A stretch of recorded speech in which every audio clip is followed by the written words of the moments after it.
So ಸರಿ sir, ಹೇಗೆ success ಹೇಗೆ ಆಗಬೇಕು? ಸಿಕ್ಕಾಪಟ್ಟೆ ದೊಡ್ಡವರೆಲ್ಲ ಬಂದು ಮಾತಾಡೋಗಿದ್ದಾರೆ. ಸೊ ಸಿಂಪಲ್ಲಾಗಿ ಅತ್ಯಂತ ಒಂದು ಕೆಳ ಹಂತದಿಂದ ಮಾತನಾಡೋದಾದರೆ ಏನು ಮಾಡ್ತಾರೆ ಭಾಳಷ್ಟು ಜನ PC ಆಸ್ಪಿರೆಂಟ್ಸು ಅಂತ ಕೇಳಿದ್ರೆ, ಇನ್ನೊಂದು ಕ್ಲಾರಿಟಿಯನ್ನು ಕೊಡ್ತೀನಿ ನಿಮಗೆ. ಗೌರ್ಮೆಂಟ್ ಜಾಬ್ ಅನ್ನೋದು ಒಂದು option. Government job is the option, it is not compulsory. Since we are from north Karnataka, the place which is governed by the many bad rulers. ರೀಸೆಂಟಾಗಿ ನಮಗೆ ಸ್ವತಂತ್ರ ಸಿಗೋದಕ್ಕಿಂತ ಮುಂಚೆ ತುಂಬ ಕೆಟ್ಟದ್ದಾಗಿ ನಾವು ರೂಲ್ ಮಾಡಲ್ಪಟ್ಟವ್ರು ನಾವು. ಹಾಗಾಗಿ ಅದು ಮತ್ತೊಂದು ವಿಶೇಷತೆ ಅಂತ ಕೇಳಿದರೆ, ನಮಗೆ ಮಳೆ ಬೆಳೆ ಚೆನ್ನಾಗಿರುವುದಿಲ್ಲ. ಅದಕ್ಕೋಸ್ಕರನೇ ರಾಯಚೂರು ಗುಲ್ಬರ್ಗದವರು ಜಾಸ್ತಿ ನಾವು ಗೂಳೆ ಬೆಂಗಳೂರಿಗೆ ಹೋಗುವಂಥದ್ದು ನೋಡ್ತೀವಿ. ನಾವೇನಾದರೂ ಟ್ರೈನ್ ಜನರಲ್ ಬೋಗಿಗಳನ್ನು ನೋಡಿದರೆ ಸೊ ಎಂಟೈರ್ ನಮ್ಮ ಗುಲ್ಬರ್ಗ, ನಮ್ಮ ಹೈದರಾಬಾದ್, ಕರ್ನಾಟಕದ ಪರಿಸ್ಥಿತಿ ಗೊತ್ತಾಗುತ್ತೆ. ಯಾವುದೇ ನಾವು ರೈಲ್ವೆ ಸ್ಟೇಷನ್ಗೆ ಹೋಗಿ ಏನು ನಮ್ಮ ಗುಲ್ಬರ್ಗ ರಾಯಚೂರು ಹೇಗಿದೆ ಅಂತ ನೋಡೋದು ಬೇಡ. ಯಾದಗಿರಿಯಲ್ಲಿ ಹೇಗೆ ಇರ್ತಾರೆ ಜನರಲ್ ಬೋಗಿಯಲ್ಲಿ, ರಾಯಚೂರಲ್ಲಿ ಹೇಗೆ ಇರ್ತಾರೆ ಅನ್ನೋದು ಗೊತ್ತಾಗ್ಬಿಟ್ರೆ ಸೊ ಅವುಗಳ ಪಿಕ್ಚರ್ ಗೊತ್ತಾಗ್ಬಿಡ್ತದೆ. ಗೌರ್ಮೆಂಟ್ ಜಾಬು ಒಂದು ಆಪ್ಷನಲ್ಲು. ಎರಡನೇದೇನು ಅಂತ ಕೇಳಿದರೆ, ನಮ್ಮ ಭಾಗದಲ್ಲಿ ದೊಡ್ಡ ದೊಡ್ಡ ಯಾವುದೇ ಕೈಗಾರಿಕೆಗಳಿಲ್ಲ. ಸೊ ಯಾವುದೇ ಸರ್ಕಾರಗಳು ಬಂದರೂ ಕೂಡ, ಸರ್ಕಾರ ಎಷ್ಟೇ ರಿಲೀಸ್ ಮಾಡಿದರೂ ಕೂಡ, ಏನೇ ಪ್ರಯತ್ನ ಮಾಡಿದರೂ ಕೂಡ ಸೊ ಅಪೇಕ್ಷಿತ ರೀತಿಯಲ್ಲಿ ಅದಾಗಿಲ್ಲ. ಹಾಗಾಗಿ ಉದ್ಯೋಗಕ್ಕಾಗಿ ನಾವು ಎಜುಕೇಟೆಡ್ ಎಷ್ಟೇ ಆದರೂ ಕೂಡ, ಎಜುಕೇಟೆಡ್ ಆದರೆ ಹೆಂಗದೆ ಹಳ್ಳಿಯಲ್ಲಿ ಮೈಂಡ್ ಸೆಟ್ ಅಂತ ಕೇಳಿದ್ರೆ, ಏನು ಮಾಡಕತ್ತೀಪ್ಪ? ಡಿಗ್ರಿ ಓದಕತ್ತೀನಿ. ಡಿಗ್ರಿ ಮುಗಿತಾ? ಏನು ಮಾಡಕತ್ತೀಪ್ಪ? MA ಓದಕತ್ತೀನಿ, ಎಲ್ಲೇ ಗುಲ್ಬರ್ಗ ಯೂನಿವರ್ಸಿಟಿ. ಮತ್ತೇನು ಮಾಡಕತ್ತೀಪ್ಪ? B.Ed ಮಾಡಕತ್ತೀನಿ. ಮುಗಿತಾ? ಹೆಂಗೋ ಅದೊಂದು ನಮ್ಮ ಪ್ಯಾಚಪ್ ವರ್ಕಿಗೆ ಹೇಳ್ಕೊಂತ ಹೋಗ್ತೀವಿ. ಸೊ ಅದಾದ ನಂತರ B.Ed ಮುಗಿತಾ? ಏನು ಮಾಡಕತ್ತೀಪ್ಪ?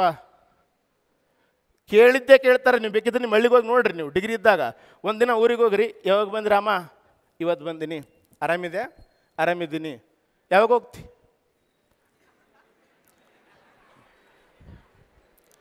ಅರ್ಥ ಆಯ್ತಾ? ಅದು ನೀವು ಓದೋರು ಇದ್ದೀರಿ, ಒಳ್ಳೆ ಮನುಷ್ಯ ಇದ್ದೀರಿ ಅಂತ ಕೇಳ್ತಾರ. ನೀನೇ ಸ್ವಲ್ಪ ಓಡಾಡಿದ್ದಪ್ಪ ಅಂತಂದ್ರೆ ಅವ್ನು ಮಾತಾಡಿಸಿ ನಾವೇನು ಮಾಡೋದಪ್ಪ ಅಂತ ಹೇಳ್ತಾರೆ. ಯಾವಾಗ ಹೋಗ್ತಂತ ಕೇಳ್ತಾರೆ.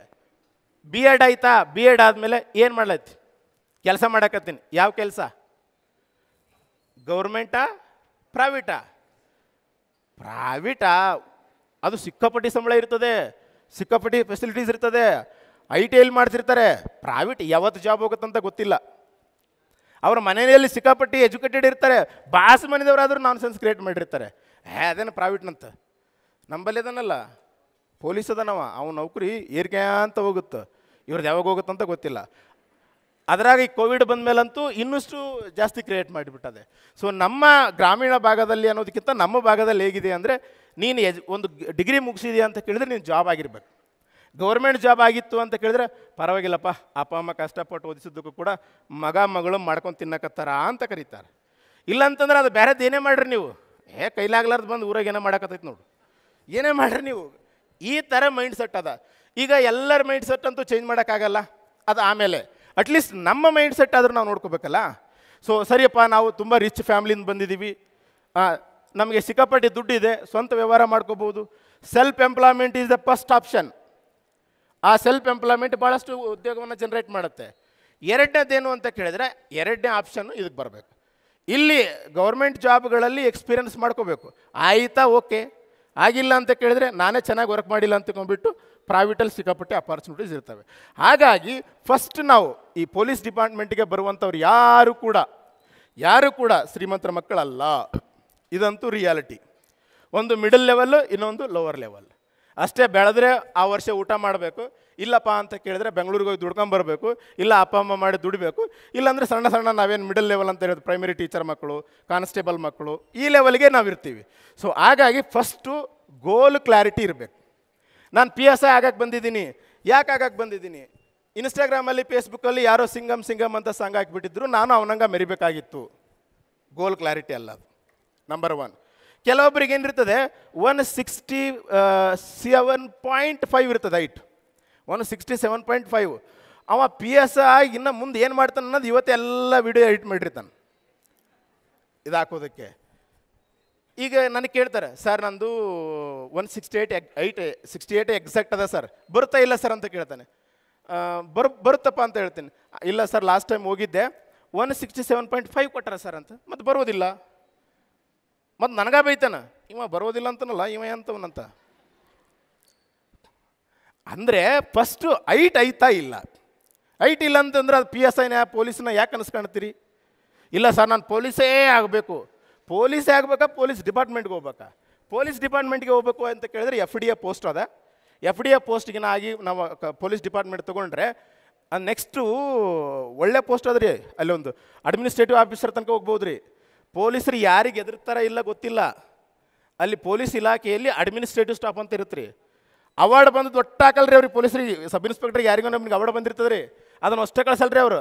ಅದೇ ಪನಿಷ್ಮೆಂಟ್ ಆಗಲ್ರಿ, ರೂಲ್ 7 ಫಸ್ಟ್ಗೆ ಹಾಕಿರ್ತಾರೆ ರೀ. ತುಂಬ ಸತಾಯಿಸ್ತಾರೆ. ಭಾಳ ಒಳ್ಳೆ ಕೆಲಸ ರೀ ಅದು. ಪೊಲೀಸರನ್ನ ಎದುರಿಸುವಂಥ ಪೊಲೀಸ್ ಇಲಾಖೆಯಲ್ಲಿರುವಂಥದ್ದು ಅಡ್ಮಿನಿಸ್ಟ್ರೇಟಿವ್ ಸ್ಟಾಫ್. ಸೊ ಅಲ್ಲಿ ಪೋಸ್ಟ್ ಅದ, ಹೋಗ್ಬೋದು ನೀವು. ಹಾಗಾಗಿ ಫಸ್ಟ್ ಗೋಲ್ ಕ್ಲಾರಿಟಿ ಇರಲಿ. ಯಾರನ್ನ ನೋಡಿ ಹೋಗ್ತಾ ಇದ್ದೀನೋ, ಸಿಂಗಮ್ ಅಂತ ಅಂದ್ಕೊಳ್ಗೆ ಹೋಗ್ತಾ ಇದ್ದೀನೋ, ಒಂದು ನನಗೆ ಯಾವುದೋ ಒಂದು ಗೌರ್ಮೆಂಟ್ ಜಾಬ್ ಬೇಕಪ್ಪ, ಅದೊಂದು ಕ್ಲಿಯರ್ ಗೋಲ್. ಅದು ಎನಿ ಗೌರ್ಮೆಂಟ್ ಜಾಬ್ ಬೇಕು ಅನ್ನೋದು ಕ್ಲಿಯರ್ ಗೋಲ್. ಹೆಚ್ಚು ಕಡಿಮೆ ನಮ್ಮ ಗುಲ್ಬರ್ಗ, ರಾಯಚೂರು, ನಮ್ಮ ಉತ್ತರ ಕರ್ನಾಟಕದಲ್ಲಿ ಎಲ್ಲರೂ ಕೂಡ ಯಾವುದಾದ್ರೂ ಒಂದು ಗೌರ್ಮೆಂಟ್ ಜಾಬ್ ಸಿಗಲ್ಲ ಅನ್ನೋರೇ ಇರ್ತಾರೆ, ಹೆಚ್ಚು ಕಡಿಮೆ ಮ್ಯಾಕ್ಸಿಮಮ್.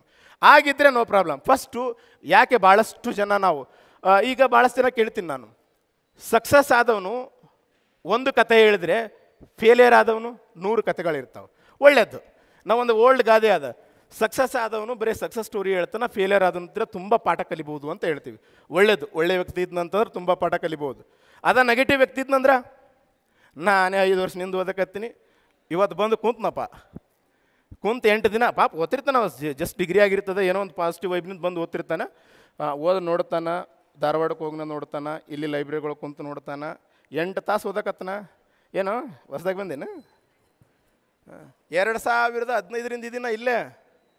ನನಗೆ ಏನು ಮಾಡೋಕ್ಕಾಗ್ತಾಯಿಲ್ಲ, ನಾವು ಫಸ್ಟಿಗೆ ಬಂದಾಗ ಹಿಂಗೆ ಮಾಡಿದ್ದೀವಿ. ಈ ಥರ ವ್ಯಕ್ತಿಗಳು ನಿಮ್ಗೆ ಸಿಗ್ತಾರೆ. ಯಾಕೆ ಹಂಗೆ ಸಿಗ್ತಾರೆ ಅಂತಂದ್ರೆ, ಮನುಷ್ಯ, ನಾನು ಕೂಡ ಅಷ್ಟೇ, ಎಲ್ಲರೂ ಕೂಡ ಈಗ ಅವ್ರು ಕೆಟ್ಟವರು ನಾವು ಒಳ್ಳೆಯವರು ಅಂತಲ್ಲ, ಅದು ಮನುಷ್ಯನ ಸಹಜ ಗುಣ. ನಮ್ಮ ವೈಫಲ್ಯವನ್ನು ಯಾರು ಒಪ್ಪಿಕೊಂಡು ಅದನ್ನು ಸುಧಾರಿಸ್ಕೋತಾರೋ ಖಂಡಿತ ಅವ್ರು ಸಕ್ಸಸ್ ಆಗ್ತಾರೆ. ಅದನ್ನು ಸುಧಾರಿಸ್ಕೊಳ್ಳಾರ್ದೆ ನೆಪಗಳನ್ನಾಗಿ ಮಾಡ್ತಾರೋ ಅವ್ರು ಮಾತ್ರ ಅವರು ಹಾಳಾಗ್ತಾರೆ, ಜೊತೆಗೆ ಅವ್ರ ಆಜುಬಾಜು ಇದ್ದವ್ರನ್ನು ಕೂಡ ಹಾಳು ಮಾಡ್ತಾರೆ. ಹಾಗಾಗಿ ಫಸ್ಟು ಕ್ಲಾರಿಟಿ ಏನಿರ್ಬೇಕು ನಿಮಗೆ ಅಂದರೆ, ಒಂದು ಗೋಲ್ ಕ್ಲಾರಿಟಿ ಇರಬೇಕು.